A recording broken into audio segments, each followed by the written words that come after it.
결혼한 지 8년 반 정도 됐을 때였습니다. 저희는 그냥 평범한 맞벌이 부부였어요. 저는 중견 제조업체 관리팀에서 일했고 아내는 대형 유통회사 경영지원실 소속이었죠. 둘 다 사무직이라 주중엔 바쁘게 살았지만 주말만큼은 같이 영화도 보고 밥도 먹으러 다녔어요. 처음 4, 5년까진 그래도 괜찮았습니다. 아내도 명절 때마다 시댁에 내려가서 어머니 옆에서 음식 준비도 거들었고 설거지도 같이 했거든요. 제 동생들이랑도 스스럼 없이 웃고 떠들었고요. 그런데 결혼 6년 차 즈음부터였나요? 아내의 얼굴에서 웃음이 조금씩 사라지기 시작했습니다. 처음엔 요즘 회사 일이 좀 많아서 그런가 보다 했어요. 실제로도 그랬으니까요. 경영지원실이 구조조정 업무까지 떠안으면서 야근이 잦아졌거든요. 근데 어느 순간부터 그게 회사 스트레스만은 아니라는 걸 느꼈습니다. 특히 명절이 다가오면 아내 표정이 확 굳어지는 게 눈에 보였어요. 이번 추석엔 좀 쉬면 안 될까? 아내가 조심스럽게 꺼낸 말이었습니다. 저는 그때 말했죠. 그래도 어머니도 기다리시고 명절인데 가야 되지 않겠어? 아내는 한숨을 푹 내쉬더니 아무 말 없이 고개만 끄덕였어요. 그 한숨 소리가 유난히 길게 느껴졌던 게 기억납니다. 그해 추석 시댁에서 일이 터졌습니다. 어머니가 명절 음식 준비를 하시다가 허리를 다치셨거든요. 그날 저녁 어머니는 아내에게 이렇게 말씀하셨어요. 며느라 내일 아침 일찍 일어나서 전 부치는 거 좀 도와줘야겠다. 내가 허리가 이래서 못하겠구나. 평범한 부탁이었습니다. 그런데 아내 얼굴이 순간 굳어지는 게 보였어요. 그래도 네, 어머니 하고 대답은 했지만 방에 들어오자마자 달랐습니다. 왜 맨날 나한테만 시키는 거야? 당신 여동생은 왜 안 시켜? 목소리가 떨리고 있었어요. 저는 당황해서 이렇게 말했죠. 여동생은 아직 어리잖아. 대학생인데 뭘 알겠어. 그러자 아내가 버럭 소리를 질렀습니다. 어려? 23인데? 나보다 6살밖에 안 어린데 그게 어린 거야? 나는 27에 결혼해서 그때부터 쭉 이 짓 해왔는데. 그날 밤 아내는 새벽 4시에 일어나서 전을 부쳤습니다. 제가 같이 일어나서 도와주겠다고 했지만 됐어. 혼자 할 테니깐 신경 쓰지 마.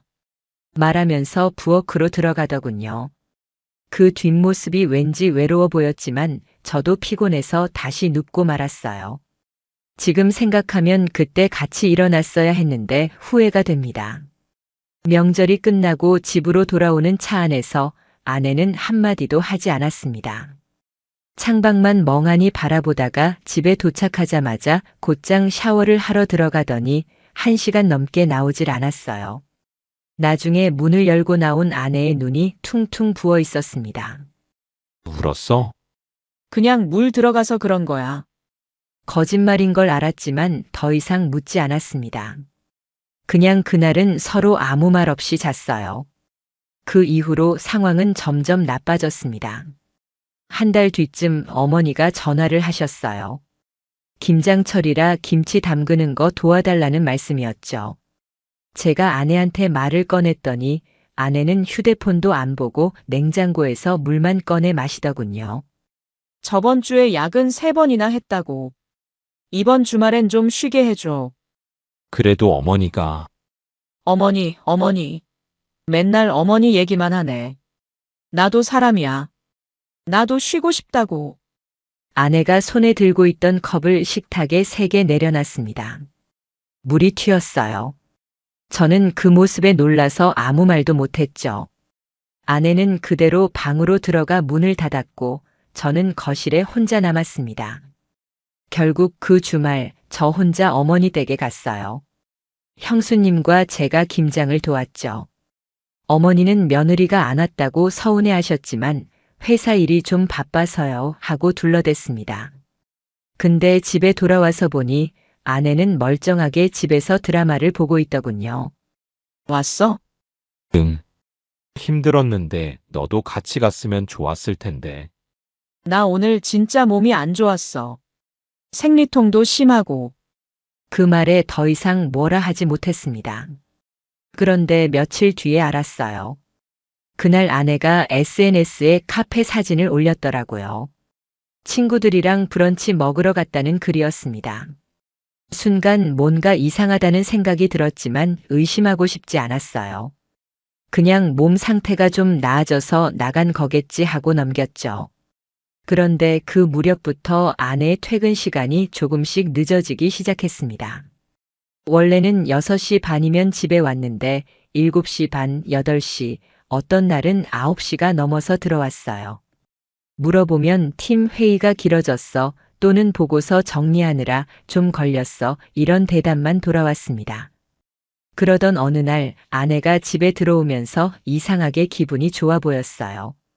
얼굴에 화색이 돌았고 코끝을 한번 만지작거리는 버릇도 오랜만에 보였죠. 그건 아내가 기분 좋을 때만 나오는 행동이었거든요. 오늘 무슨 좋은 일 있었어? 응. 그냥 일이 잘 풀려서. 그런데 그날따라 아내가 시댁 얘기를 안 꺼내더라고요. 보통은 저녁 먹으면서 어머니 전화 왔다는 둥, 명절 준비 얘기가 나온다는 둥 짜증 섞인 말을 했었는데 그날은 조용했습니다. 오히려 제가 이상할 정도로요. 그 주말 저희 부부랑 친하게 지내던 커플이 있었어요. 아내 회사 동료인 민준이라는 남자와 그 와이프였는데 가끔 같이 저녁도 먹고 놀러 다니던 사이였습니다. 그날도 4명이서 고깃집에 갔죠. 식사 중에 민준 와이프가 이런 말을 했어요. 언니, 요즘 회사에서 우리 남편이랑 자주 점심 먹는다며? 아내가 갑자기 물을 마시다가 사례가 들렸습니다. 기침을 몇 번 하더니 웃으면서 대답했어요. 아, 그냥 같은 층에 있다 보니까 우연히 겹칠 때 있지.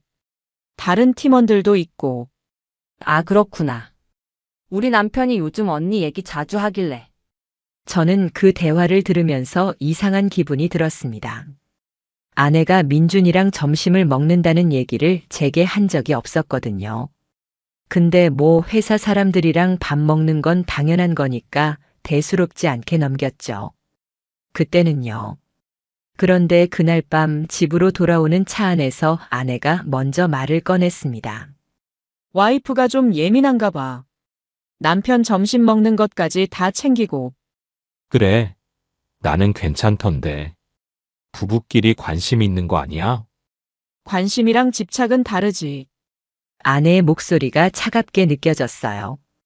왜 그런 말을 했는지는 모르겠지만 그 순간 뭔가 찝찝한 느낌이 들었습니다. 그래도 그냥 피곤해서 저러나 보다 하고 넘겼죠. 일주일 뒤 제가 퇴근길에 아내한테 전화를 했는데 안 받더라고요. 원래 아내는 전화 오면 꼭 받는 스타일이었거든요. 3번을 걸었는데도 안 받길래 혹시 무슨 일 있나 싶어서 문자를 보냈습니다. 왜 전화 안 받아? 무슨 일 있어? 1시간 뒤에 답장이 왔어요. 미팅 중이었어. 지금 막 끝났어. 근데 그 문자를 보고 이상한 게 아내 회사는 보통 오후 5시 이후엔 미팅을 안 잡거든요. 그게 회사 규칙이었어요. 그날이 금요일 저녁 6시 반쯤이었는데 무슨 미팅이 그 시간까지 있을까 싶었죠. 집에 돌아온 아내는 조금 들뜬 것 같았습니다. 옷도 평소보다 신경 쓴 티가 났고 화장도 아침보다 진해 보였어요. 제가 오늘 회사에서 특별한 일 있었냐고 물었더니 아내는 그냥 고객사 미팅 있었다고 하더군요. 그날 밤 아내가 샤워하러 들어간 사이 거실 소파에 놓인 아내 가방에서 휴대폰 진동 소리가 났습니다. 보통은 안 보는데 그날따라 왠지 확인하고 싶었어요. 가방을 열어보니 휴대폰 화면에 알림이 떠 있었습니다. 민준. 오늘도 정말 즐거웠어. 다음 주 금요일도 가능해? 그 한 줄을 보는 순간 온몸에 소름이 돋았습니다. 손끝이 차가워지는 게 느껴졌어요. 휴대폰을 다시 가방에 넣고 저는 그 자리에 멍하니 서 있었습니다. 즐거웠다는 게 무슨 뜻이지? 단순히 점심을 먹은 걸 두고 하는 말인가? 아내가 샤워를 마치고 나왔을 때 저는 아무렇지 않은 척 물었습니다. 오늘 고객사 미팅 어땠어? 응, 괜찮았어. 좀 길어지긴 했는데. 거짓말이었습니다. 민준이는 아내 회사 동료지 고객 사 사람이 아니니까요. 그 순간 확신했어요. 아내가 뭔가 숨기고 있다는 걸요. 그날 밤 저는 잠을 제대로 못 잤습니다. 옆에서 자고 있는 아내를 보면서 이 사람이 정말 제가 아는 그 사람이 맞나 싶었거든요. 8년을 같이 살았는데 갑자기 낯선 사람처럼 느껴졌습니다. 다음 날부터 저는 아내를 조심스럽게 관찰하기 시작했습니다. 출근 시간, 퇴근 시간, 휴대폰 보는 횟수, 표정 변화 모든 게 예전과 달랐어요. 특히 휴대폰을 볼 때마다 입꼬리가 살짝 올라가는 게 보였죠. 그건 제게는 보여주지 않던 표정이었습니다. 일주일 뒤 결정적인 순간이 왔습니다. 어머니가 편찮으셔서 병원에 입원하셨거든요. 허리 디스크가 심해져서 수술까지 고려해야 하는 상황이었어요. 저는 당연히 아내한테 같이 병원에 가자고 했죠. 이번 주는 진짜 안 돼. 회사에서 중요한 보고 있어서 빠지면 큰일 나. 그래도 어머니가 당신 혼자 다녀와. 나는 정말 못 가. 그 말투가 너무 단호해서 저는 더 이상 말을 못했습니다. 결국 저 혼자 병원에 갔고 어머니는 며느리가 안 왔다고 서운해하셨어요. 저는 회사 일 때문에 못 왔어요 하고 둘러댔지만 속으로는 화가 났습니다. 그날 저녁 병원에서 집으로 돌아오는 길에 아내한테 전화를 했어요. 역시나 안 받더군요. 집에 도착했을 때 아내는 아직 퇴근하지 않은 상태였고 밤 9시가 넘어서야 들어왔습니다. 어디 갔다 와? 회사에서 야근했다니까. 보고서 마무리하느라. 그런데 아내 얼굴엔 피곤한 기색이 전혀 없었어요. 오히려 생기가 넘쳤죠. 그게 더 이상했습니다. 진짜 야근을 했다면 얼굴이 그렇게 밝을 수가 없거든요. 그날 밤 저는 결심했습니다. 더 이상 모른 척할 수 없다고요. 뭔가 확실하게 알아내야겠다고 마음먹었죠. 그래서 다음 날 조용히 움직이기 시작했습니다. 그 이후 일주일 동안 저는 아내의 일거수일투족을 지켜봤습니다. 출근할 때 입는 옷차림부터 달랐어요. 평소엔 그냥 편한 슬랙스에 블라우스 정도였는데 요즘은 원피스를 자주 입더라고요. 화장도 예전보다 훨씬 진하게 했고 향수도 새로 샀는지 현관에서 달콤한 냄새가 풍겼죠. 오늘 뭐 특별한 일 있어? 아니, 그냥 기분 전환하려고. 그 대답이 자꾸만 마음에 걸렸습니다. 기분 전환? 집에서는 매일 짜증만 내던 사람이 회사 갈 때만 기분 전환을 한다는 게 이상했거든요. 어느 날 저녁 또다시 어머니한테서 전화가 왔습니다. 수술 날짜가 잡혔다면서 그날 병원에 같이 와달라는 말씀이었어요. 저는 당연히 간다고 했고 아내한테도 얘기했죠. 다음 주 화요일인데 당신도 반차라도 내서 같이 갈 수 있어? 아내는 휴대폰만 보다가 고개를 들었습니다. 화요일. 그날 안 되는데. 왜? 무슨 일 있어? 팀 전체 회의 있어. 내가 발표 맡은 거라서 절대 빠질 수가 없어. 저는 더 이상 묻지 않았습니다. 어차피 대답이 뻔했으니까요. 하지만 속으로는 생각했죠. 정말 회의가 있는 건지 확인해 봐야겠다고요. 다음 날 저는 점심시간에 아내 회사 근처로 차를 몰았습니다. 회사 건물이 보이는 카페에 앉아서 기다렸어요. 12시 반쯤 되니까 직원들이 하나둘 나오기 시작하더군요. 그 중에서 아내를 찾았습니다. 아내가 건물에서 나왔는데 혼자가 아니었어요. 옆에 남자가 있었죠. 민준이었습니다.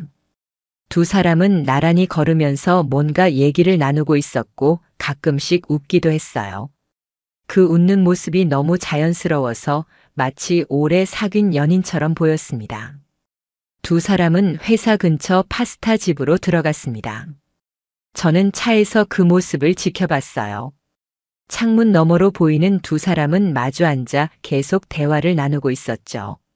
민준이가 뭔가 재미있는 말을 했는지 아내가 깔깔 웃었어요. 그런 웃음, 저한테는 몇 년째 보여주지 않던 웃음이었습니다. 점심을 다 먹고 나온 두 사람은 근처 공원 벤치에 나란히 앉았습니다. 그리고 뭔가를 보며 또 웃었어요. 민준이가 아내 어깨를 톡톡 치는 것도 보였고요. 그 거리가 너무 가까웠습니다. 회사 동료 사이라고 하기엔 너무 친밀해 보였죠. 1시간 정도 지나서 두 사람은 다시 회사로 돌아갔습니다. 저는 그제야 카페에서 나와 회사로 복귀했어요. 하지만 일이 손에 잡히질 않았습니다. 머릿속엔 아까 본 그 장면만 계속 떠올랐거든요. 저녁에 집으로 돌아온 아내에게 물었습니다. 오늘 점심 뭐 먹었어? 응. 회사 구내식당에서 먹었어. 왜? 또 거짓말이었습니다. 구내식당이 아니라 밖에서 먹었으면서요. 제가 직접 봤으니까요. 저는 아무렇지 않은 척 고개만 끄덕였습니다. 그냥 궁금해서. 그날 밤 아내가 잠든 사이 조용히 아내 휴대폰을 봤습니다. 다행히 잠금이 풀려 있었어요. 메시지 앱을 열어보니 민준과 주고받은 대화가 빼곡했습니다. 오늘 파스타 맛있었지? 다음엔 또 다른 데 가보자. 응, 좋았어. 너랑 있으면 시간 가는 줄 모르겠어. 나도. 회사 끝나고 시간 되면 커피 한 잔 어때? 좋아. 어디서 볼까? 그 대화를 보는데 손이 떨렸습니다. 이건 단순히 직장 동료끼리 나누는 대화가 아니었어요. 더 스크롤을 내려보니 더 심각한 내용들이 나왔습니다. 요즘 집에서 너무 힘들어. 당신이 유일한 위로야. 나도 마찬가지야. 집에 가면 숨이 막혀. 너랑 있을 때가 제일 편해. 다음 주 금요일에 시간 괜찮아? 조금 멀리 나가볼까? 좋아. 어디든 너랑 함께라면. 저는 휴대폰을 다시 제자리에 놓고 침대에 누웠습니다. 잠이 올 리가 없었죠. 다음 날 저는 회사에서 일을 하다가 사설 탐정 사무소에 전화를 걸었습니다. 처음엔 이런 걸 해야 하나 싶어서 망설였지만 확실한 증거가 필요했거든요. 부인분의 동선 파악과 증거 수집이 필요하시다는 거죠? 네, 그렇습니다. 일주일 정도 추적하면 대략적인 패턴을 파악할 수 있을 겁니다. 비용은 생각보다 많이 들었지만 진실을 알기 위해서라면 감수할 수 있었습니다. 계약을 마치고 나오는데 기분이 이상했어요. 제가 지금 뭘 하고 있는 건지, 이게 맞는 건지 확신이 서지 않았거든요. 그 주 목요일 어머니 수술 날이었습니다. 저는 새벽부터 병원에 갔고 수술이 끝날 때까지 기다렸어요. 6시간 정도 걸렸죠. 다행히 수술은 잘 끝났고 어머니는 회복실로 옮겨졌습니다. 저는 그제야 아내한테 문자를 보냈습니다. 어머니 수술 잘 끝났어. 지금 회복실에 계셔. 1시간 뒤에 답장이 왔어요. 다행이다. 오늘 회의 끝나고 연락할게.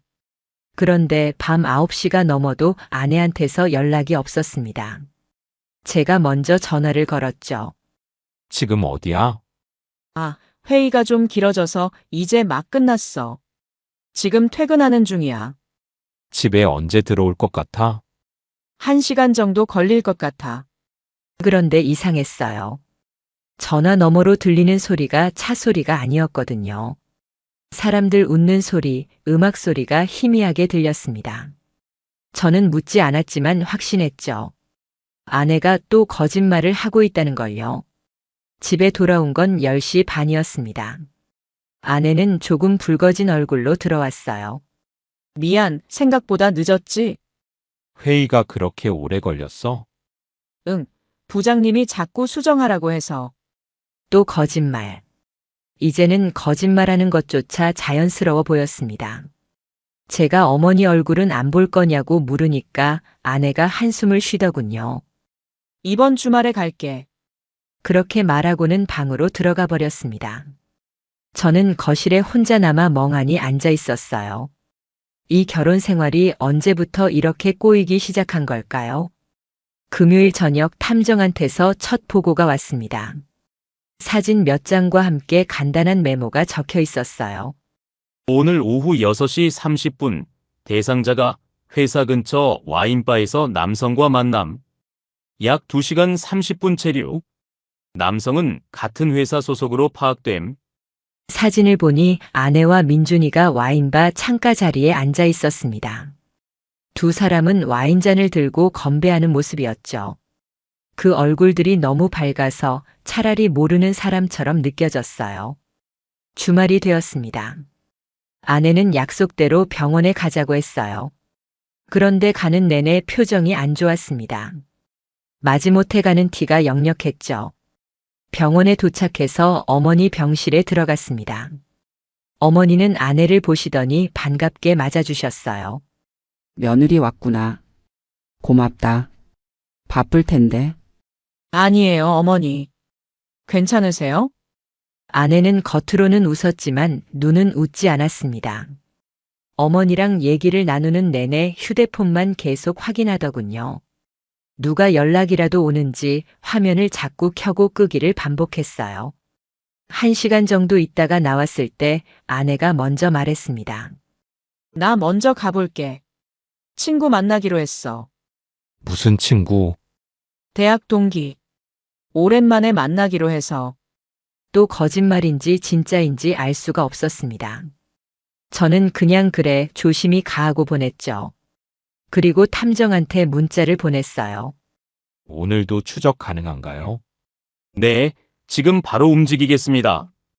2시간 뒤 탐정한테서 사진이 왔습니다. 아내가 민준과 함께 강변 산책로를 걷고 있는 모습이었어요. 친구를 만난다던 말은 거짓말이었던 겁니다. 두 사람은 손은 잡지 않았지만 어깨가 닿을 만큼 가까이 걸었고 계속 웃으며 얘기를 나눴죠. 그날 저녁 집에 돌아온 아내에게 물었습니다. 친구 만나서 재미있었어? 응, 오랜만에 봐서 좋았어. 어디서 만났는데? 강남 쪽 카페에서. 거짓말에 거짓말을 더하고 있었습니다. 강남이 아니라 강변이었으니까요. 저는 더 이상 참을 수가 없어서 직접적으로 물었어요. 혹시 민준이 만난 거 아니야? 그 순간 아내 얼굴이 굳었습니다. 눈동자가 흔들리는 게 보였죠. 왜 갑자기 민준이 얘기를 해? 그냥 궁금해서 요즘 자주 보는 것 같아서. 회사 사람이니까 가끔 보지. 그게 뭐 이상해? 목소리가 날카로워졌습니다. 저는 더 이상 추궁하지 않았어요. 아직 결정적인 증거가 부족했으니까요. 그날 밤 아내는 일찍 잠이 들었습니다. 저는 조용히 아내 휴대폰을 다시 봤어요. 민준과의 대화창을 열어보니 오늘 주고받은 메시지들이 있었습니다. 오늘 강변 산책 너무 좋았어. 바람도 시원하고. 그치. 나도 너무 좋았어. 다음엔 더 멀리 가볼까? 좋아. 당신이랑 있으면 어디든 좋아. 나도 그래. 요즘 당신 생각하면서 하루를 버티는 것 같아. 그 문장들을 보면서 저는 완전히 확신했습니다. 이건 단순한 친분이 아니라는 걸요. 두 사람은 이미 선을 넘었고 계속해서 더 깊은 관계로 빠져들고 있었던 겁니다. 다음 주 월요일 저는 탐정과 직접 만났습니다. 그는 일주일 동안 찍은 사진과 동선 기록을 건네줬어요. 부인분은 거의 매일 그 남성과 만나고 있습니다. 점심, 퇴근 후 주말까지요. 두 분의 관계는 명백히 부적절한 수준입니다. 그 말을 듣는 순간 제 안에서 뭔가가 무너져 내렸습니다. 하지만 동시에 이제는 행동해야 할 때라는 걸 깨달았죠. 더 이상 지켜보고만 있을 수는 없었으니까요. 탐정과 만나고 나서 더 이상 감정에 휘둘리지 않기로 했어요. 냉정하게 철저하게 증거를 모아야 했죠. 법적으로 문제없는 수준까지요. 그 다음 주부터 아내의 패턴이 더 노골적으로 변했습니다. 출근 시간은 점점 빨라지고 퇴근은 점점 늦어졌어요. 예전에는 아침 8시 반에 나갔는데 이제는 7시 반이면 집을 나섰죠. 요즘 왜 이렇게 일찍 출근해? 아침 미팅이 생겼어. 팀장님이 오전 일찍 보고 받으시는 게 생겼거든. 거짓말인지 확인하고 싶었지만 굳이 따지지 않았습니다. 어차피 탐정이 다 확인해 줄 테니까요. 그날 오후 탐정한테서 연락이 왔습니다. 오늘 아침 7시 50분, 부인분이 회사 근처 베이커리에서 그 남성과 만났습니다. 함께 빵을 사서 근처 벤치에 앉아 약 30분 정도 대화했습니다. 사진을 받아보니 두 사람이 나란히 앉아 빵을 먹으며 웃고 있었어요. 아침부터 만나서 저런 표정을 지을 수 있다는 게 신기하더군요. 저한텐 아침에 인사도 제대로 안 하던 사람이요. 그날 저녁 아내가 집에 들어오자마자 한숨부터 쉬었습니다. 오늘 진짜 힘들었어. 어머니한테서 또 전화 왔는데 다음 주 토요일에 집안 대청소 도와달래. 그게 그렇게 힘든 일이야? 힘들지. 당신은 몰라. 매번 나한테만 시키잖아. 당신 여동생은 왜 안 시켜? 그 애도 이제 어엿한 어른인데 왜 맨날 나만 불러? 목소리가 점점 커졌습니다. 저는 침착하게 대답했어요. 여동생은 지방에 있잖아. 쉽게 못 오는 거 알잖아. 지방. 고작 2시간 거리인데 그게 지방이야? 나는 회사 끝나고 왕복 4시간씩 걸리는데 그건 문제 없다는 거야? 아내가 소파 쿠션을 탁 치며 말했습니다. 그 모습을 보면서 문득 이런 생각이 들었어요. 이 사람이 정말 시댁 때문에 힘들어하는 걸까? 아니면 민준이랑 만날 시간이 없어서 화내는 걸까? 며칠 뒤 결정적인 날이 왔습니다. 어머니가 퇴원하시는 날이었거든요. 당연히 아내도 같이 가야 하는 날이었죠. 근데 아내가 전날 밤에 갑자기 말을 꺼냈어요. 내일 회사에서 갑자기 급한 일이 생겼어. 오전에만 나가면 되는데 그래서 병원은 좀 늦게 갈게. 어머니 퇴원하시는데 그게 말이 돼? 나도 어쩔 수 없잖아. 일이 생긴 건데 어떡해. 아내가 버럭 소리를 질렀습니다. 그리고는 방으로 들어가 문을 닫아버렸죠. 저는 그 자리에 서서 한참을 생각했어요. 정말 회사 일일까? 다음 날 아침 저는 일부러 아내보다 먼저 나갔습니다. 그리고 회사 근처에 차를 세워두고 기다렸어요. 9시쯤 되니까 아내가 회사 건물로 들어가는 게 보였습니다. 혼자였어요. 그런데 10분쯤 지나니까 민준이가 건물에서 나왔어요. 그리고 잠시 후 아내도 나왔습니다. 두 사람은 자연스럽게 합류해서 근처 주차장으로 걸어갔죠. 제가 뒤를 따라가니까 두 사람이 민준의 차에 타는 게 보였습니다. 차는 병원 방향이 아니라 반대쪽으로 향했어요. 저는 적당한 거리를 두고 뒤따라갔습니다. 차는 시내를 벗어나 교회 쪽으로 향했습니다. 1시간 정도 달리니까 한적한 카페 앞에 멈췄어요. 두 사람은 차에서 내려 카페로 들어갔습니다. 저는 조금 떨어진 곳에 차를 세우고 탐정한테 연락했습니다. 지금 제가 있는 위치로 와주실 수 있나요? 직접 확인이 필요할 것 같습니다. 30분 뒤 탐정이 도착했습니다.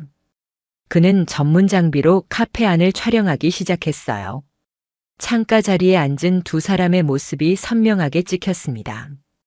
두 사람은 손을 맞잡고 있었어요. 테이블 위에서요.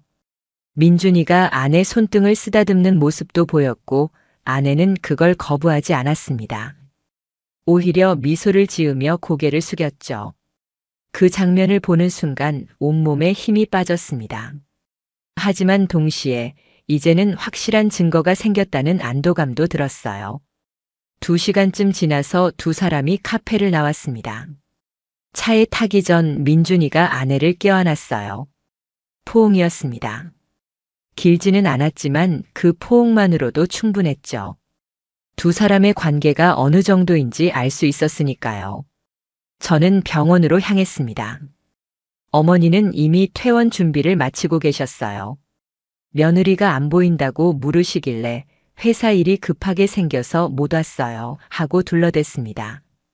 그래도 이런 날인데 에이 요즘 젊은 사람들은 일이 우선이구나. 어머니의 서운한 표정을 보면서 제 마음도 무거워졌습니다. 어머니는 아무것도 모르시겠지만 며느리가 지금 다른 남자랑 있다는 걸 아시면 얼마나 충격을 받으실까요? 저녁 때 집에 돌아온 아내는 지친 표정이었습니다. 아니, 지친 척하는 표정이었죠. 회사 일 때문에 정말 힘들었어. 어머니는 잘 모셔다 드렸어? 응, 잘 모셨어. 당신 없어서 좀 서운해 하시더라. 그러게, 나도 가고 싶었는데 어쩔 수 없었잖아. 그 뻔뻔한 거짓말을 듣는데 화를 내야 할지 웃어야 할지 모르겠더군요. 저는 그냥 고개만 끄덕였습니다. 그날 밤 아내가 잠든 후 휴대폰을 확인했습니다. 민준과의 대화가 또 이어져 있었어요. 오늘 너무 행복했어. 이렇게 오래 같이 있었던 건 처음이지? 응, 나도 좋았어. 시간이 너무 빨리 가더라. 다음엔 더 멀리 갈까? 좋아. 당신이랑 나면 어디든 좋아. 요즘 당신 생각 안 하는 날이 없어.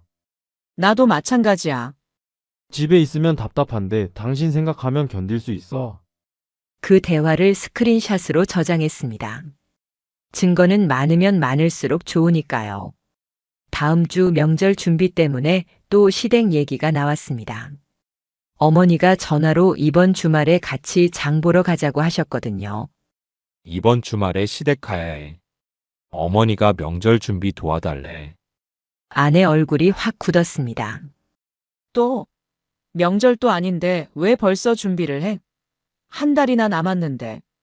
미리미리 준비하시는 거지. 나이 드시니까 한꺼번에 못 하시잖아. 그럼 당신 혼자 가. 나는 안 갈 거야. 무슨 소리야. 명절 준비는 같이 해야지. 왜 같이 해야 하는데? 나는 당신 네 집 식구가 아니야. 그냥 며느리일 뿐이라고. 아내가 갑자기 소리를 지르며 일어섰습니다. 눈에 눈물까지 고였어요. 매번 이래. 맨날 나한테만 뭐 해라, 저거 해라. 나도 내 인생이 있다고. 주말마다 시댁 가서 일만 하는 게 내 인생이야? 진짜 이제 못 참겠어. 너 지금 무슨 말을. 당신은 몰라. 그 집에서 내가 얼마나 무시당하는지. 어머니는 날 보면 일거리만 찾고 시누이들은 손가락 하나 안 까딱하면서 나한테만 이것저것 시키고 나는 그 집 가정부야. 아내는 울면서 소리쳤습니다. 그리고 현관 쪽으로 걸어가더니 신발을 신었어요. 어디가? 바람 좀 쐬고 올게. 지금 당신 얼굴 보기 싫어. 문을 쾅 닫고 나갔습니다. 저는 창문으로 아내가 나가는 모습을 봤어요. 아내는 전화를 걸었고 누군가와 통화를 하며 걸어갔습니다. 표정이 점점 부드러워지는 게 보였죠. 1시간 뒤 탐정한테서 사진이 왔습니다. 아내가 민준과 함께 공원 벤치에 앉아 있는 모습이었어요. 민준이 아내 어깨를 감싸 안고 있었고 아내는 그의 가슴에 기대어 있었습니다. 그 사진을 보면서 모든 게 명확해졌어요. 아내가 시댁을 싫어하는 건 진짜였을 수도 있습니다. 하지만 그게 불륜의 핑계가 될 순 없죠. 시댁이 불편하면 저한테 얘기하고 같이 해결했어야지 다른 남자한테 위로받으러 가면 안 되는 거잖아요. 밤늦게 들어온 아내는 제게 말도 안 걸고 바로 방으로 들어갔습니다. 저도 아무 말 하지 않았어요. 이제 말로 할 시간은 지났다고 생각했거든요. 다음 날 저는 법무법인을 찾아갔습니다. 상담을 받기 위해서였죠. 모아둔 증거들을 다 보여드렸습니다. 배우자 불륜에 대한 위자료 청구와 상간자에 대한 소송이 가능한 상황입니다. 증거가 충분하네요. 얼마나 걸릴까요? 준비하는데 한 달 정도, 소송 진행하면 6개월에서 1년 정도 예상하시면 됩니다. 긴 시간이었지만 어쩔 수 없었습니다. 제대로 된 결과를 얻으려면 기다려야 했으니까요. 그날부터 저는 더 철저하게 증거를 모았습니다. 두 사람이 만나는 모든 순간을 기록했고 대화 내용도 계속 캡처했어요. 아내는 제가 이 모든 걸 알고 있다는 사실조차 모른 채 계속 민준을 만났습니다. 어느 날은 아내가 친구 결혼식 간다며 나갔다가 실제로는 민준과 영화를 보러 갔더군요. 또 어느 날은 회사 워크숍이라며 1박을 한다고 했는데 실제로는 민준과 함께 교회 펜션에 다녀왔습니다. 모든 게 거짓이었어요. 제 옆에 있는 이 사람은 이미 남편이 아닌 다른 사람을 바라보고 있었던 겁니다. 그 사실을 받아들이는 게 가장 힘들었지만 이제는 받아들여야 했습니다. 증거는 충분히 모였습니다. 이제 본격적으로 움직일 때가 온 거죠. 그로부터 2주일 뒤 명절이 다가왔습니다. 추석이었어요. 당연히 시댁에 내려가야 하는 날이었죠. 명절 일주일 전부터 아내의 태도가 완전히 달라졌습니다. 나 이번 추석은 못 갈 것 같아. 저녁 먹다가 아내가 갑자기 꺼낸 말이었어요. 무슨 소리야? 명절인데 어떻게 안 가? 회사에서 명절 연휴에 시스템 점검 들어가는데 우리 팀이 담당이래. 누군가는 남아서 모니터링 해야 한대. 그럼 다른 사람이 하면 되잖아. 내가 지원했어. 연휴 수당도 나오고. 아내는 태연하게 말했습니다. 하지만 저는 알고 있었죠. 회사 시스템 점검 같은 건 없다는 걸요. 탐정을 통해 이미 확인했거든요. 정말 그게 이유야? 그럼 뭐가 더 있겠어? 나도 쉬고 싶지만 일이 우선이잖아. 거짓말을 하는 아내의 눈빛이 흔들리지 않았습니다. 오히려 당당했어요. 그 모습이 더 기가 막혔죠. 어머니한테 뭐라고 말씀드려야 할까? 당신이 알아서 해. 일 때문에 못 간다고 하면 되잖아. 아내는 그렇게 말하고는 설거지를 하러 일어났습니다. 저는 식탁에 앉아서 그 뒷모습만 바라봤어요. 이 사람이 정말 제 아내가 맞나 싶었습니다. 명절 전날 저는 혼자 짐을 싸서 차에 실었습니다. 아내는 거실 소파에 누워 TV를 보고 있었어요. 당신은 언제 출근해? 내일 오전 10시쯤 여유 있게 갈 거야. 그래. 더 이상 할 말이 없었습니다. 저는 그냥 집을 나섰죠. 도착하니 어머니가 현관에서 기다리고 계셨어요. 며느리는? 회사 일 때문에 못 왔어요. 명절 연휴에 근무해야 한대요. 에이, 명절인데 요즘 회사들이 그렇게 야박한가? 어머니는 실망한 표정이셨습니다. 제 동생들도 모였는데 다들 아내가 안 온 걸 이상하게 여겼어요. 특히 큰 누나가 저를 따로 불러서 물었습니다. 둘이 사이 안 좋아?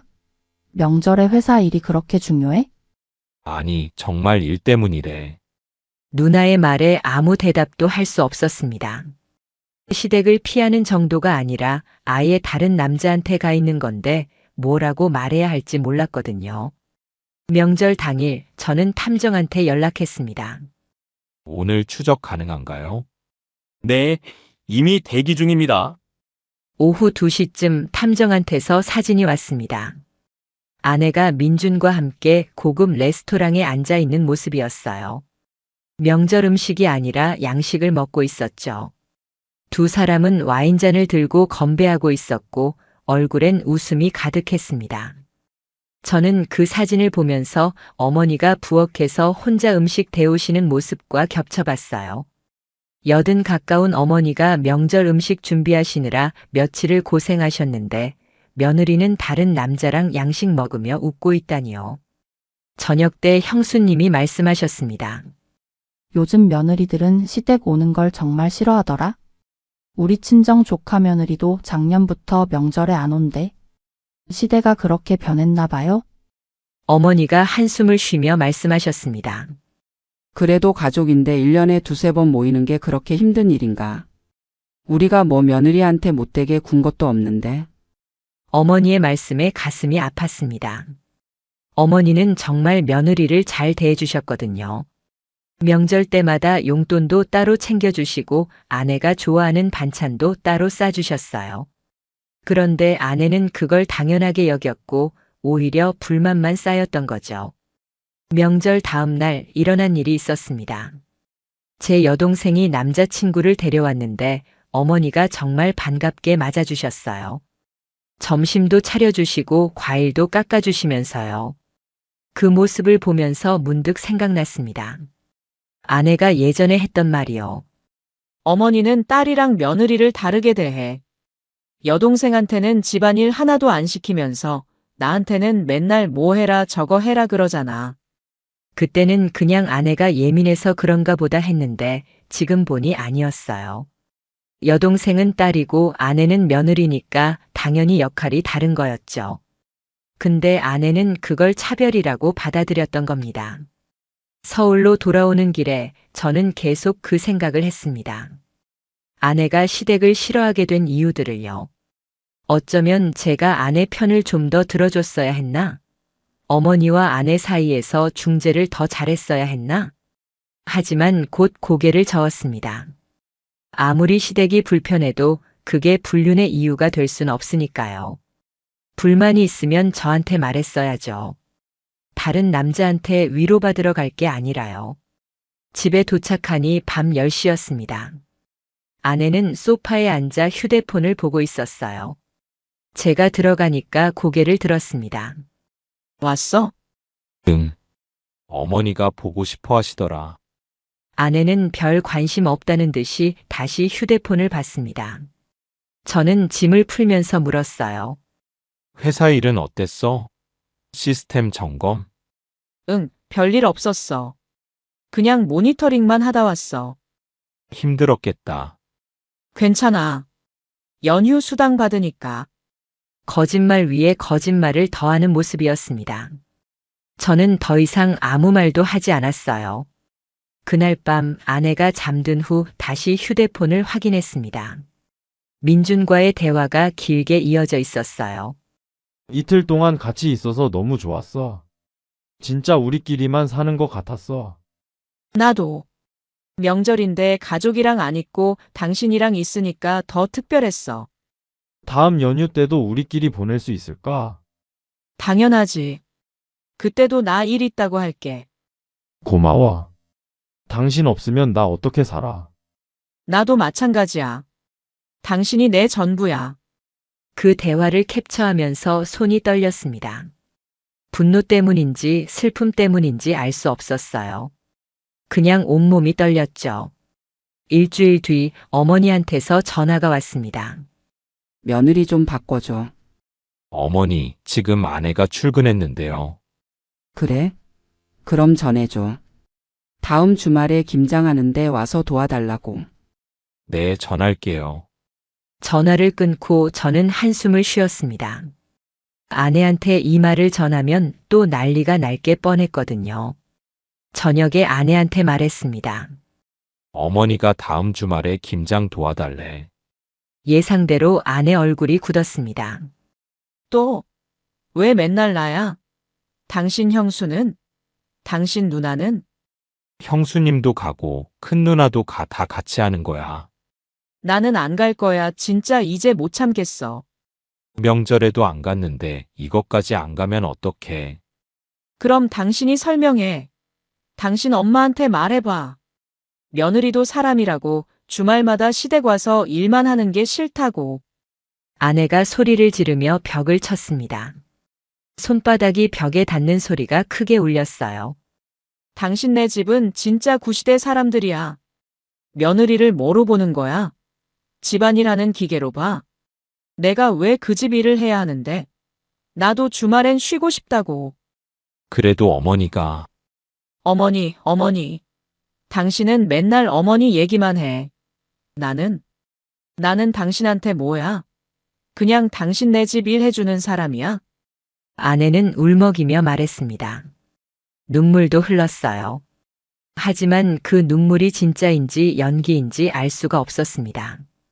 민준 앞에서는 웃으면서 저한테만 이렇게 우는 거잖아요. 알았어. 내가 어머니한테 얘기할게.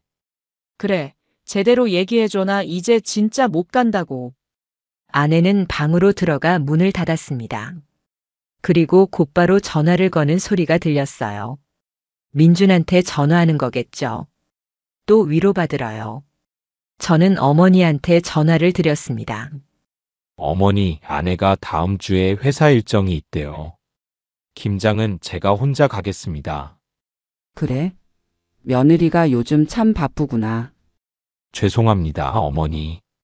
아니라 일이 우선이지 너라도 와라. 전화를 끊고 나니 제 자신이 한심하게 느껴졌습니다.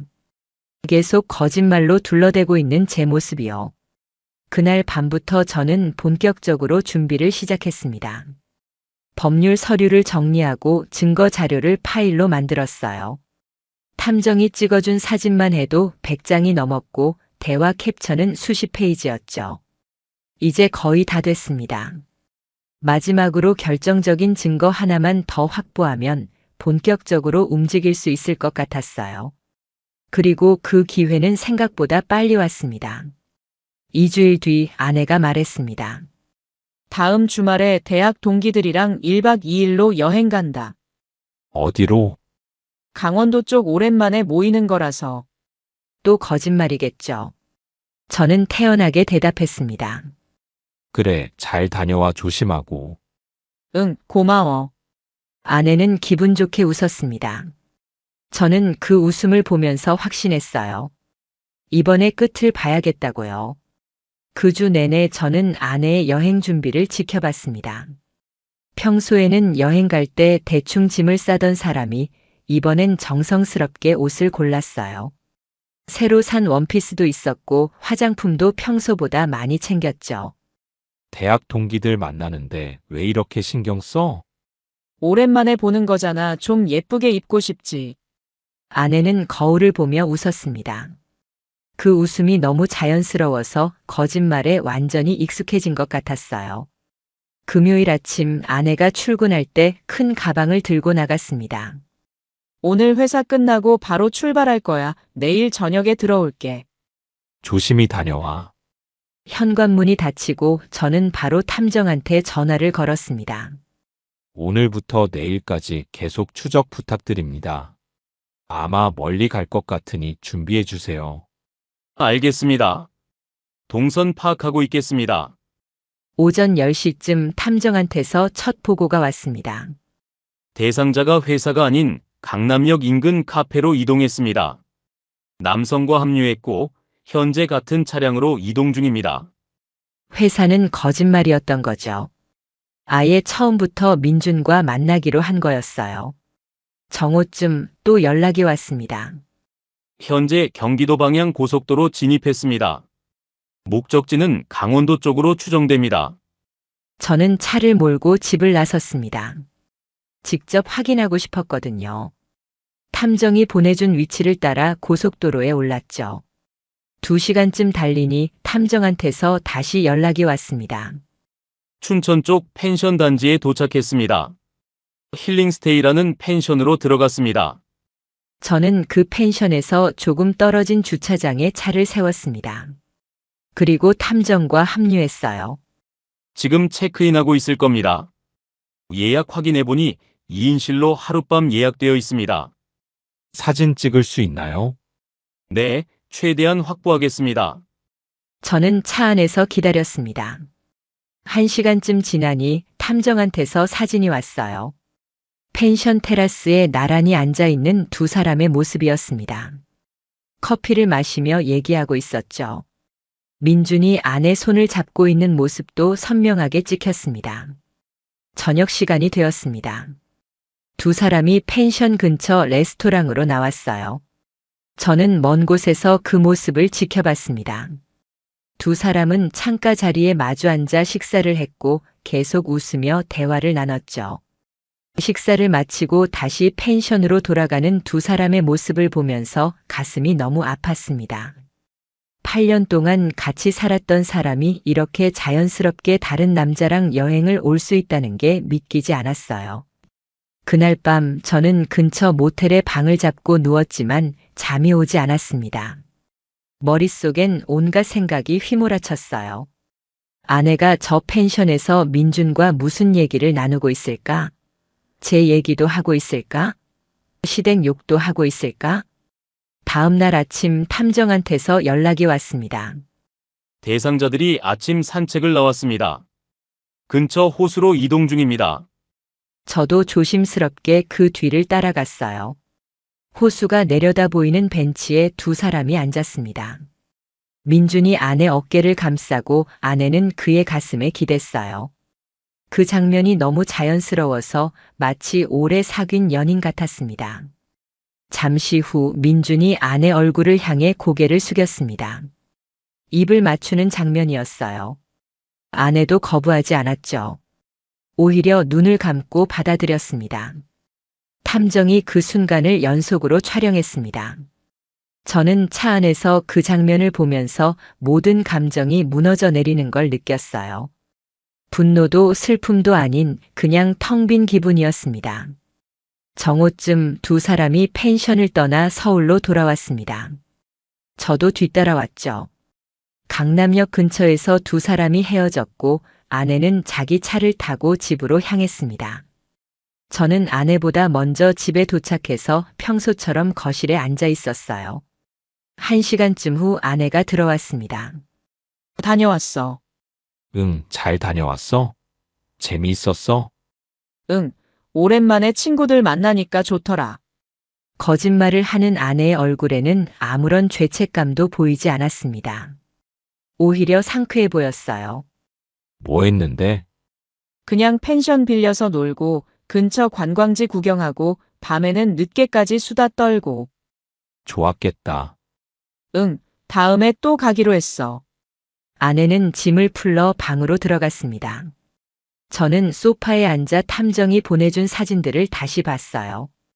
호수가 배경인 입 맞추는 장면, 손잡고 걷는 모습, 펜션 테라스에서 포옹하는 장면까지 모든 게 선명했습니다. 월요일 아침 저는 법무법인을 다시 찾아갔습니다. 주말 동안 찍은 사진들을 모두 보여드렸죠. 이 정도면 충분합니다. 언제든 소송 진행 가능한 수준입니다. 이제 어떻게 하실 건가요? 바로 진행하고 싶습니다. 상간자 소송이랑 이혼 소송 동시에 가능한가요? 가능합니다. 다만 상간자 소송을 먼저 진행하고 그 결과를 바탕으로 이혼 소송을 하는 게 유리할 수 있습니다. 그럼 그렇게 해주세요. 서류에 서명하고 나오는데 손이 떨렸습니다. 이제 정말 돌이킬 수 없는 지점까지 온 거죠. 하지만 후회는 없었어요. 이건 제가 선택할 수 있는 마지막 방법이었으니까요. 그날 저녁 집에 돌아오니 아내가 또 시댁 얘기를 꺼냈습니다. 어머니한테서 전화 왔더라. 다음 달에 제사 있다고 내려오래. 응, 알아. 나는 못 갈 것 같아. 그날 회사 행사 있어. 또? 어쩔 수 없잖아. 일이 우선인데. 아내는 당당하게 말했습니다. 이제는 거짓말하는 것조차 편해 보였어요. 당신네 집은 왜 맨날 뭐가 그렇게 많아? 명절도 많고 제사도 많고. 요즘 세상에 누가 그렇게 살아? 진짜 시대착오적이야. 우리 집이 그렇게 이상해? 이상하지. 며느리를 뭐로 보는 건지 모르겠어. 맨날 내려오라 그러고 일 시키고. 나도 내 인생이 있다고. 아내가 소리를 높였습니다. 저는 조용히 물었어요. 그럼 당신이 생각하는 며느리 역할은 뭔데? 역할 같은 거 없어. 나는 그냥 당신 배우자일 뿐이야. 당신네 집 일하는 사람 아니라고. 그래서 집안 행사는 다 빠지겠다는 거야? 그래. 이제 안 갈 거야. 진짜 한계야. 아내는 그렇게 말하고 방으로 들어가 버렸습니다. 문 닫는 소리가 크게 울렸어요. 저는 거실에 혼자 앉아서 생각했습니다. 아내가 시댁을 이렇게까지 싫어하게 된 건 언제부터였을까? 결혼 초기에는 분명 괜찮았는데요.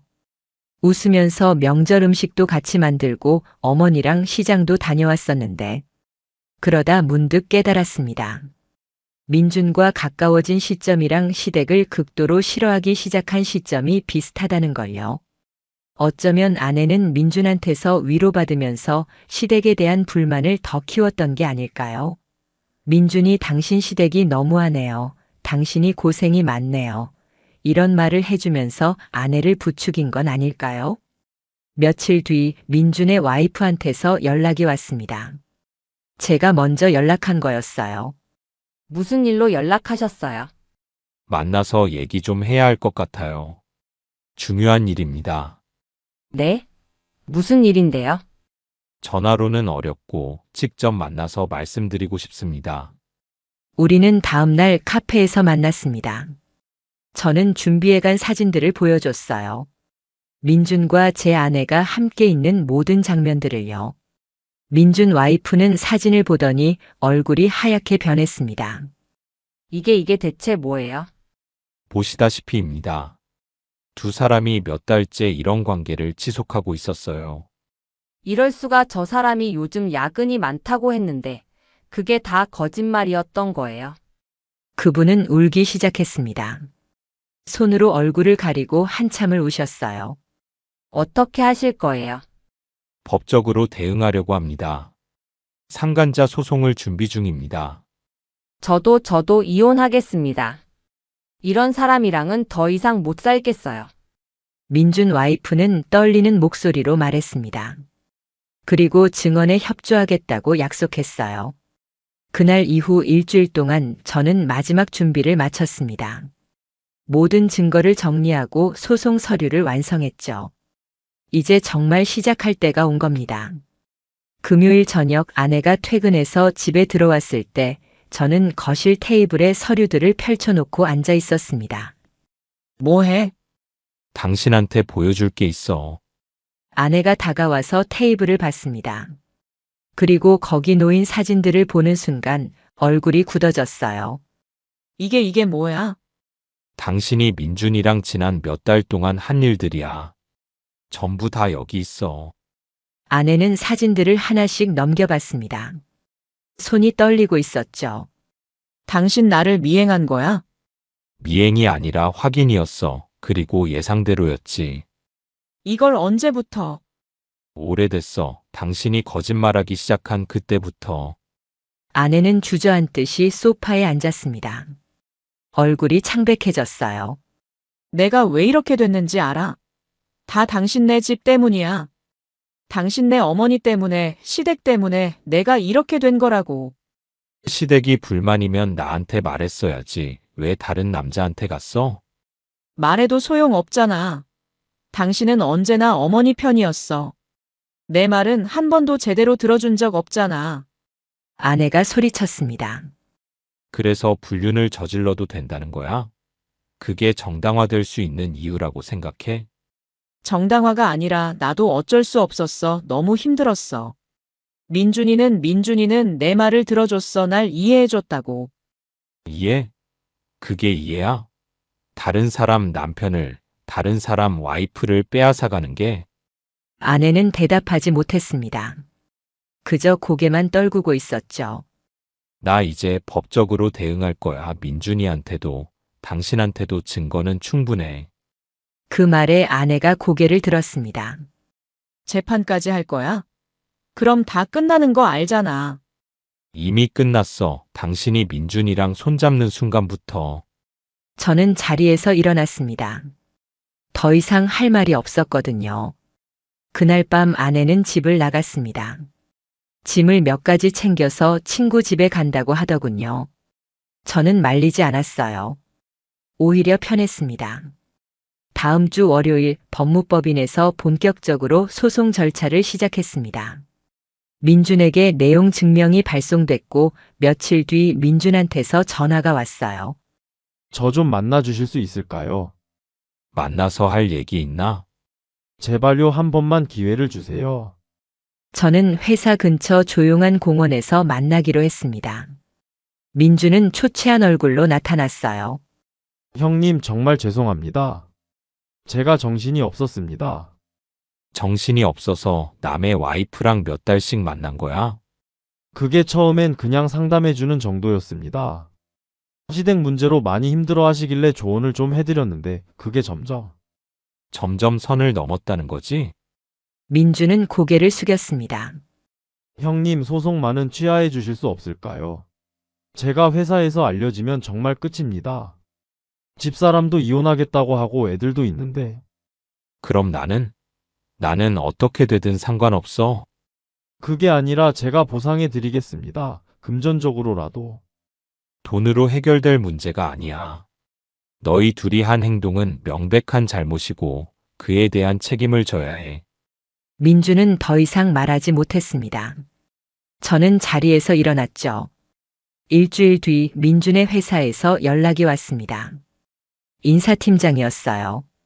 민준 씨와 관련된 건으로 확인할 게 있어서 연락드렸습니다. 무슨 일이신가요? 민준 씨가 최근 업무 태만과 개인 일정으로 자리를 자주 비웠다는 보고가 들어왔습니다. 혹시 아시는 바가 있으신지요? 민준 와이프가 회사에 제보한 것 같았습니다. 저는 사실대로 말씀드렸어요. 제 와이프와 부적절한 관계였습니다. 현재 법적 절차를 밟고 있는 상황입니다. 그렇군요. 확인 감사합니다. 며칠 뒤 민준이 회사에서 징계위원회에 회부됐다는 소식을 들었습니다. 직장 내 윤리규정 위반이라는 명목이었죠. 같은 회사 기혼 직원과 부적절한 관계를 맺은 것도 문제였지만 그로 인해 업무에 차질이 생긴 게 더 큰 문제였습니다. 제 아내도 마찬가지였어요. 아내 회사에서도 소문이 퍼졌고 경영지원실에서는 이런 일로 구설수에 오르는 걸 원하지 않았습니다. 결국 아내는 권고사직 통보를 받았어요. 한 달쯤 지났을 때 첫 재판이 열렸습니다. 법정에서 민준을 마주쳤어요. 그는 눈도 제대로 마주치지 못했습니다. 재판은 예상보다 빨리 진행됐어요. 증거가 명확했으니까요. 사진, 대화 내용, 위치 기록, 증인 진술까지 모든 게 갖춰져 있었죠. 민준 측 변호인이 항변했습니다. 피고는 깊이 반성하고 있으며 원고 측에게 진심으로 사과드립니다. 다만 이번 일로 이미 직장을 잃었고 가정도 파탄났습니다. 추가적인 금전적 배상은 하지만 재판부는 그 주장을 받아들이지 않았습니다. 혼인 관계를 침해한 행위는 명백하며 그에 따른 책임을 회피할 수 없습니다. 피고는 원고에게 위자료 3,500만 원을 지급하라. 판결이 떨어졌습니다. 민준은 그 자리에서 무너지듯 의자에 주저앉았어요. 재판이 끝나고 나오는데 복도에서 아내를 마주쳤습니다. 아내는 많이 야위어 있었어요. 만족해? 이렇게 우리 인생 다 망가뜨려서? 망가뜨린 건 너희 둘이야. 나는 그냥 결과를 받아낸 것뿐이야. 시댁 때문에 내가 얼마나 힘들었는지는 생각 안 해?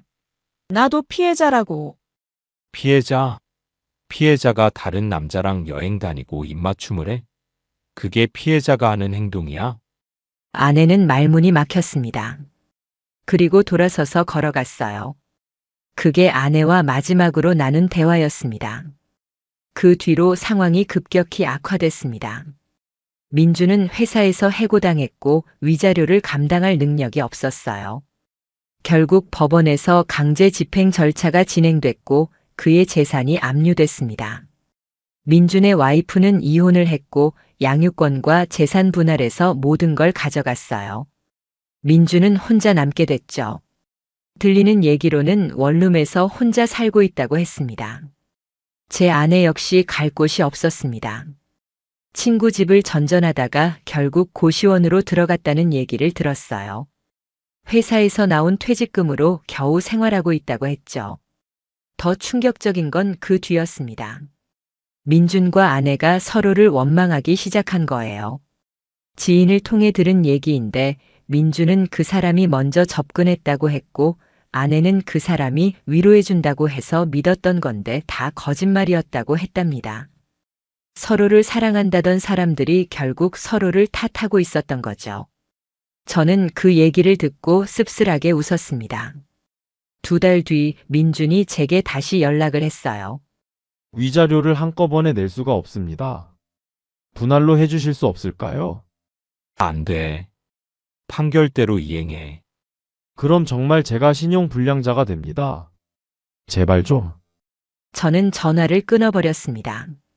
동정심이 들 법도 한데 전혀 들지 않았어요. 오히려 당연한 결과라고 생각했죠. 결국 민준은 기한 내에 위자료를 내지 못했고 신용불량자로 등록됐습니다. 일자리를 구하기도 어려워졌다고 했어요. 아내와는 정식으로 이혼 절차를 밟았습니다. 재산 분할에서도 제가 유리한 위치였죠. 아내의 잘못이 명백했으니까요. 아내는 거의 아무것도 가져가지 못했습니다. 마지막 이혼 조정 날 아내가 한마디 했어요. 내가 왜 이렇게 됐는지 당신은 끝까지 이해 못하는구나. 당신네 집에서 날 어떻게 대했는지, 당신이 나한테 얼마나 무관심했는지. 그것 때문에 내가 무너진 건데. 그게 변명이 돼. 힘들면 헤어지자고 했어야지. 왜 다른 남자를 만났어? 그 정도로 단순하게 생각하니까 당신은 끝까지 모르는 거야. 아내는 그렇게 말하고 자리를 떠났습니다. 저는 그 뒷모습을 보면서 이 사람과의 8년이 정말 끝났다는 걸 실감했어요. 석 달이 지난 지금 민주는 일용직으로 겨우 생활하고 있다고 들었습니다. 위자료 빚 때문에 매달 압류당하는 돈이 있어서 정상적인 생활이 불가능하다고 했죠. 아내는 작은 편의점에서 아르바이트를 하고 있다고 했어요. SNS 계정도 다 삭제했고 지인들과도 연락을 끊었습니다. 완전히 세상에서 숨어버린 거나 다름없었죠. 두 사람이 다시 연락하는지는 모르겠습니다. 하지만 들리는 소문으로는 서로 연락도 안 하고 지낸다고 했어요. 그토록 서로를 사랑한다고 했던 사람들이 결국 모든 게 무너지자 서로를 원망하며 떨어진 거죠. 저는 가끔 생각합니다. 만약 제가 아내 말을 좀 더 들어줬다면, 시댁 문제를 좀 더 적극적으로 해결했다면, 그랬다면 달라졌을까요? 하지만 곧 고개를 젓습니다. 아무리 생각해도 분류는 정당화될 수 없으니까요. 불만이 있으면 대화로 풀었어야지 다른 사람한테 가면 안 되는 거였습니다. 지금 저는 혼자 살고 있습니다. 예전에 살던 그 집에서요. 가끔 어머니가 전화하셔서 며느리랑은 어떻게 됐냐고 물으시는데 저는 이혼했어요 라고만 대답합니다. 자세한 사정은 말씀드리지 않았어요. 어머니가 충격받으실까 봐요. 이제 모든 게 정리됐습니다. 법적인 절차도 감정적인 정리도요. 남은 건 앞으로 어떻게 살아갈 것인가 그것뿐이었습니다. 1년이 지났습니다. 그동안 많은 일이 있었죠. 제 삶도 변했고 그들의 삶은 완전히 무너졌습니다. 먼저 민준 얘기부터 하겠습니다. 위자료 3,500만 원을 갚지 못한 그는 결국 개인회생 신청까지 했어요. 하지만 불륜으로 인한 위자료는 면책 대상이 아니라서 거부당했다고 들었습니다. 매달 압류되는 금액 때문에 정상적인 경제 활동이 불가능했죠. 지난달에 우연히 글을 봤습니다. 건설 현장 근처였어요. 안전모를 쓰고 자재를 나르고 있더군요. 한때 대기업 과장이었던 사람이 말이죠. 저를 보자 황급히 고개를 돌렸지만 이미 눈이 마주쳤습니다. 그의 얼굴은 많이 늙어 있었어요. 30대 후반인데 50대처럼 보였죠. 민준의 전 와이프한테 들은 얘기가 있습니다. 민준이 아이들을 보고 싶다고 연락했는데 만나주지 않았다고 하더군요. 양육비도 제대로 못 주는 주제에 아빠 행세를 하려 한다면서 화를 내셨어요. 아이들은 이제 아빠가 없는 것처럼 살고 있다고 했습니다. 며칠 전에는 민준이 사채를 쓰기 시작했다는 얘기도 들었어요. 위자료 빚을 갚으려고 다른 데서 돈을 빌렸다가 그게 또 눈덩이처럼 불어났다고 하더군요. 이자만 갚기도 벅찬 상황이라고 했습니다. 무엇보다 가장 비참한 건 그가 완전히 고립됐다는 거예요. 회사 동료들과도 연락이 끊겼고 친구들도 하나둘 떠났습니다. 불륜으로 얼룩진 이미지 때문에 누구도 가까이 하려 하지 않았죠. SNS도 모두 비공개로 전환했고 휴대폰도 번호를 바꿨다고 들었습니다. 제 전 아내는 더 처참했습니다. 2달 전쯤 어머니 병원 진료를 모시고 갔다가 우연히 봤어요. 대형마트 계산대에서 일하고 있더군요. 유니폼을 입고 손님들 물건을 계산하는 모습이었죠. 한때 대기업 경영지원실에서 일하던 사람이었는데 말입니다. 제 눈을 피하려고 고개를 푹 숙이고 있었지만 이미 다 봤습니다. 손등엔 피부가 거칠어진 흔적이 보였고 얼굴은 화장기 없이 푸석푸석했어요. 머리도 아무렇게나 묶어 올린 모습이었죠.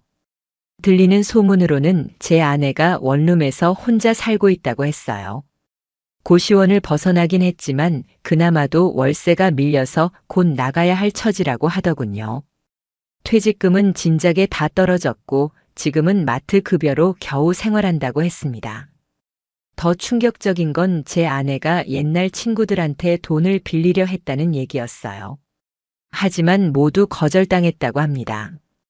불륜 사실이 지인들 사이에 퍼지면서 아무도 그녀를 도와주려 하지 않았거든요. 한 달 전쯤엔 제게 직접 연락이 왔습니다. 위자료를 좀 줄여줄 수 없을까? 정말 갚을 방법이 없어. 판결 난 건데 내가 어떻게 해? 제발 부탁이야. 나 지금 정말 힘들어. 살기가 너무 힘들다고. 그건 내가 선택한 결과야. 내가 도와줄 이유가 없어. 전화를 끊었습니다. 그 뒤로 몇 번 더 연락이 왔지만 모두 무시했어요. 가장 아이러니한 건 민준과 제 아내가 서로를 완전히 원망하게 됐다는 점입니다. 지인을 통해 들은 얘긴데 두 사람이 마지막으로 만났을 때 크게 싸웠다고 해요. 당신 때문에 내 인생이 망가졌어. 당신이 처음에 그런 말 안 했으면 이렇게 안 됐을 거야. 제 아내가 소리쳤다고 합니다. 말도 안 돼. 당신이 먼저 고민 상담한다면서 자꾸 만나자고 했잖아. 내가 원한 게 아니라고. 민준도 맞받아쳤다고 하더군요. 서로를 사랑한다던 사람들이 결국 서로를 가장 미워하는 사람이 된 겁니다. 그 뒤로 두 사람은 연락을 완전히 끊었다고 했어요. 최근에 들은 얘기로는 민준이 요즘 정신과 상담을 받고 있다고 합니다. 우울증이 심해져서 약을 먹고 있다고 하더군요. 제 아내도 비슷한 상황이라고 들었습니다. 불면증에 시달려서 수면제를 먹고 있다고 했어요. 두 사람 모두 과거 지인들과는 완전히 단절됐습니다. 동창회에도 나오지 않고 모임도 피한다고 하더군요. 불륜으로 인한 낙인이 너무 커서 사람들 앞에 나서는 것 자체를 두려워한다고 했습니다. 민준의 부모님도 큰 충격을 받으셨다고 들었어요. 아들이 이런 일을 저질렀다는 사실에 창피해서 친척 모임에도 나가지 않으신다고 하더군요. 제 전 아내 쪽도 마찬가지였습니다. 아내 친정 부모님이 너무 충격을 받으셔서 건강이 나빠지셨다는 얘기를 들었어요. 특히 아내 어머니가 동네에서 고개를 들고 다니지 못할 정도로 수치심을 느끼신다고 했습니다. 결국 두 사람은 사랑이라는 이름으로 시작한 일로 자신들의 인생뿐만 아니라 주변 모든 사람들의 삶까지 망가뜨린 겁니다. 저는 어떻게 지내냐고요? 그냥 평범하게 살고 있습니다. 회사 일도 예전처럼 하고 주말엔 어머니 댁에 가서 시간을 보내죠. 어머니는 이제 거동이 좀 불편하셔서 제가 자주 찾아뵙습니다.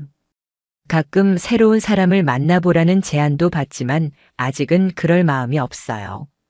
한번 깊이 다친 상처는 쉽게 아물지 않더군요.